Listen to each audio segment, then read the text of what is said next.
The Salute to Veterans Bowl game. Uh, this is going to be an interesting one. It really is.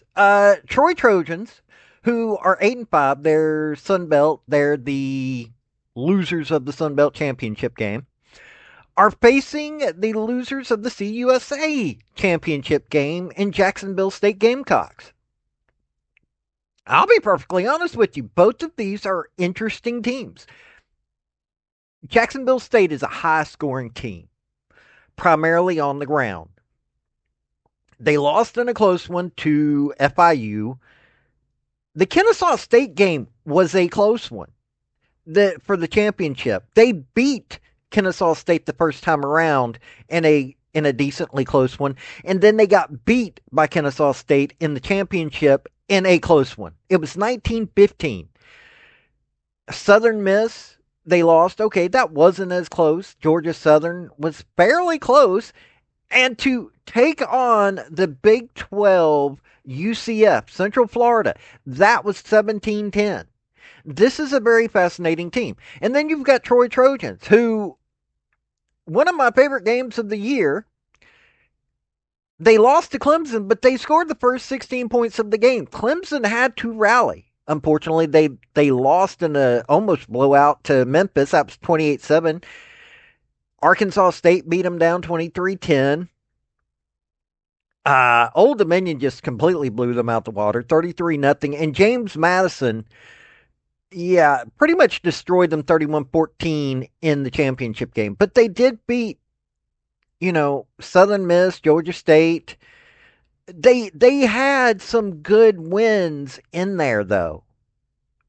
They had some good games, but they even went to overtime with Texas State. Everybody was talking about Texas State. Texas State is not that bad of a team. They just didn't have staying power, but they could score. To beat them, you had to score.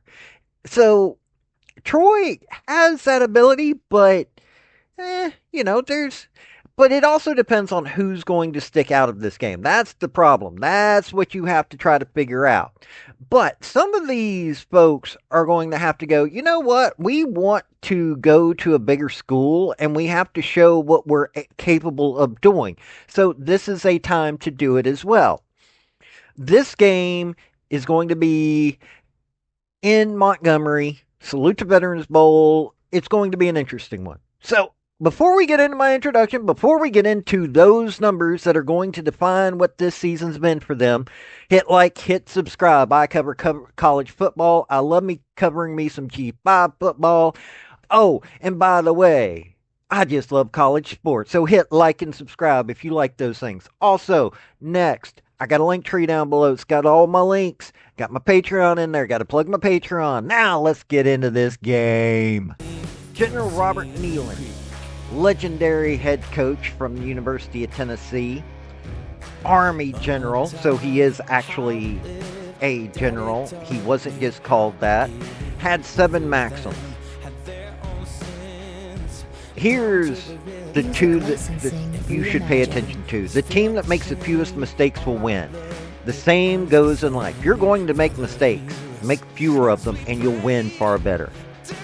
Play for and make the breaks. When one comes your way, score. That goes for life as well. Now, we're going to start with Troy Trojans. Tucker Gilcrease, 118 of 199. He's 59.3% completion rate, 1,421 yards through the air. And Goose Crowder, but Goose Crowder got injured earlier on, been the two main ones. Combined, they've thrown for 20 touchdowns through the air, but had 10 interceptions. 57 sacks on quarterbacks. Why do you think that Goose Crowder got hurt? There is no offensive line. Pretty much every play, you got quarterbacks having to struggle. So for them to be 8-5, that's doing some work right there. Now on the rushing side of things, Tay Meadows, 159 carries, 695 yards, got 6 touchdowns. Tucker Gilcrease, 104 carries, 5 touchdowns, 112 yards. when you've got this bad of an offensive line, you got no protection for the runners. Jordan Lovett, 81 carries, 317 yards, 2 touchdowns. Goose Crowder had 2 touchdowns, 17 touchdowns on the ground with no offensive line. Through the air, like I said, they have 20. Ra Thomas has got 5 touchdowns, 34 catches, 577 yards, a 75-yard long run. Trey Taylor, 31 catches, 513 yards, 60-yard long run, 3 touchdowns. DJ Epps, 44 catches, 480 yards, 5 touchdowns. Ethan Connor, 29 catches, 381 yards, 3 touchdowns. Got a few other guys got 1 touchdown. So that's their 20 touchdowns. Now, on the defensive side, they got 32 sacks on opposing quarterbacks. This defense, let me tell you, this is looking like a good defense right here. 42 pass deflections, 10 interceptions. They've scored on 3 of those. 10 forced fumbles, 7 fumble recoveries. This is a decent defense, except for you're going to see this. Okay, Jordan Stringer, linebacker, leading tackler, 107 tackles, 2 sacks, 4 pass deflections. Hey, the man, a linebacker that's doing his job. Devin Lafayette. Now, this is the safety. When your safety is doing these things that I'm about to say, he's got 104 tackles. That means he's having to work too hard. Plus, he's got a sack. You heard that right. You got a safety that has to come up for a sack. They got 4 pass deflections, 2 interceptions, 2 forced fumbles. Justin Powell, staying back a little bit more, but here's a drop off here that you shouldn't have. 65 tackles, 1 pass deflection, 1 interception. He does have a forced fumble and 2 fumble recoveries. He's doing the work. These guys are doing the work, though. 65 tackles for Jaquez White, 1 sack, 11 pass deflections, 3 interceptions, 1 that he took back for a touchdown. Yeah, this defense works, but their safeties are way too involved. Way too involved. They did have 75 penalties on 714 yards for the season, averaging 54 yards a game.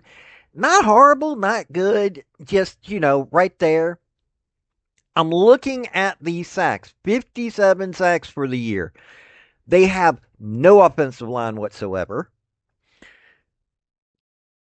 They've got too many interceptions compared to how many, you throw 118 times, okay. They've got good yardage, but they just don't know who they're throwing it to half the time, literally. Their rushing is hurt by the fact that they haven't got an offensive line. But they're still getting in there. They're still doing the work. This offense was still doing the work to do what they need to do to win.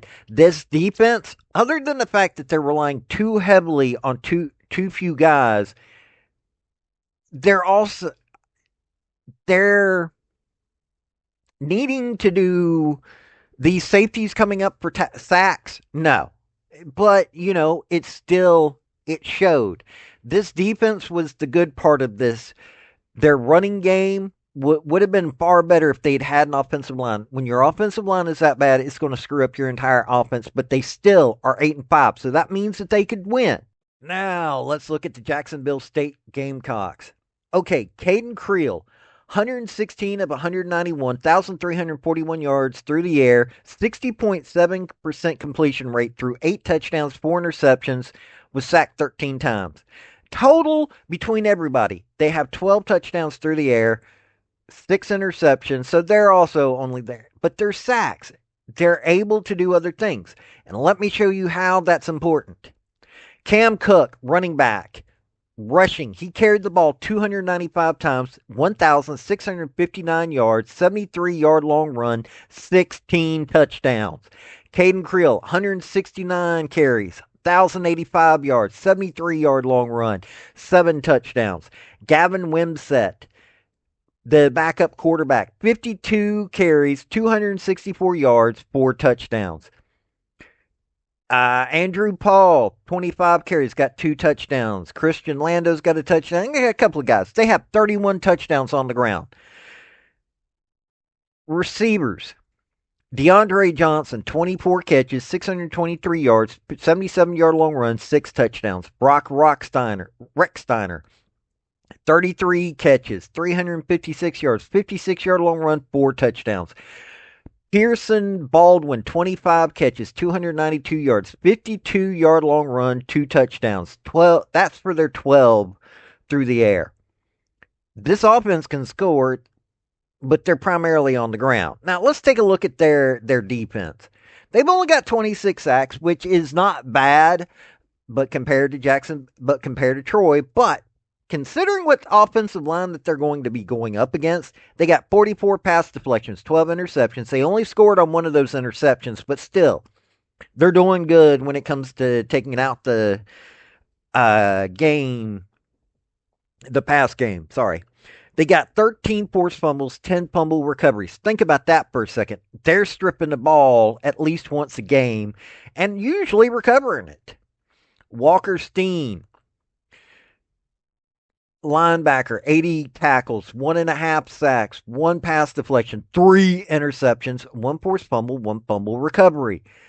Max Sanders, linebacker, 77 tackles, 1.5 sacks, 2 pass deflections, 1 forced fumble. Trevor Woods, safety, but this safety is not getting a sack. Trevor Woods, 64 tackles, 3 pass deflections, 1 interception, 3 forced fumbles.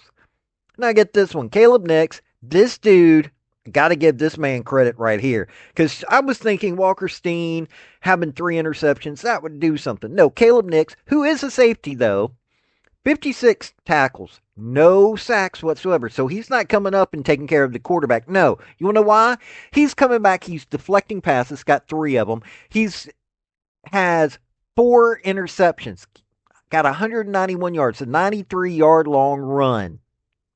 So he's not only intercepting footballs, he's also got a touchdown, got a 93-yard long run. This dude's covering the ground to get to that end zone. So he's doing what he needs to do. Got 3 fumble recoveries. Listen to that. 3 fumble recoveries, and he scored on one of them. He's got 2 touchdowns. Caleb Nix, a safety, has got 2 touchdowns. 1 from an interception, 1 from a fumble recovery. This defense is beyond scary. Penalties, 77 for 743, 57 yards game. About the same as Troy. Better offensive line. They got a run game that is killer. Their quarterbacks could be better. Their defense is taking out the opposing team.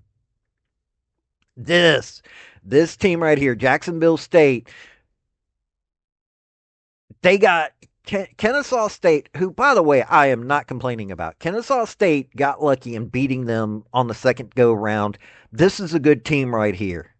Now, keeping in mind that players opt out of the bowl games and all of this, not to mention,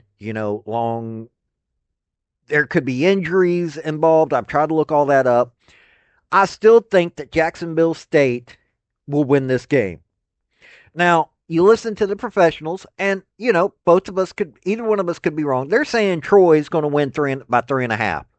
I think that this is going to be Jack State. I do. I think Jack State will win this because of their defense and because, well, I don't care how good your offense is. When you've not got an offensive line, whoever's going to be the quarterback for Troy is just going to get smacked down constantly.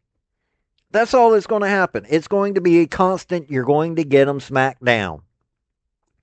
This is going to be a fascinating game to watch. I am wanting to watch this game. Troy, I'm not so excited about. I really am excited about Jack State in this one.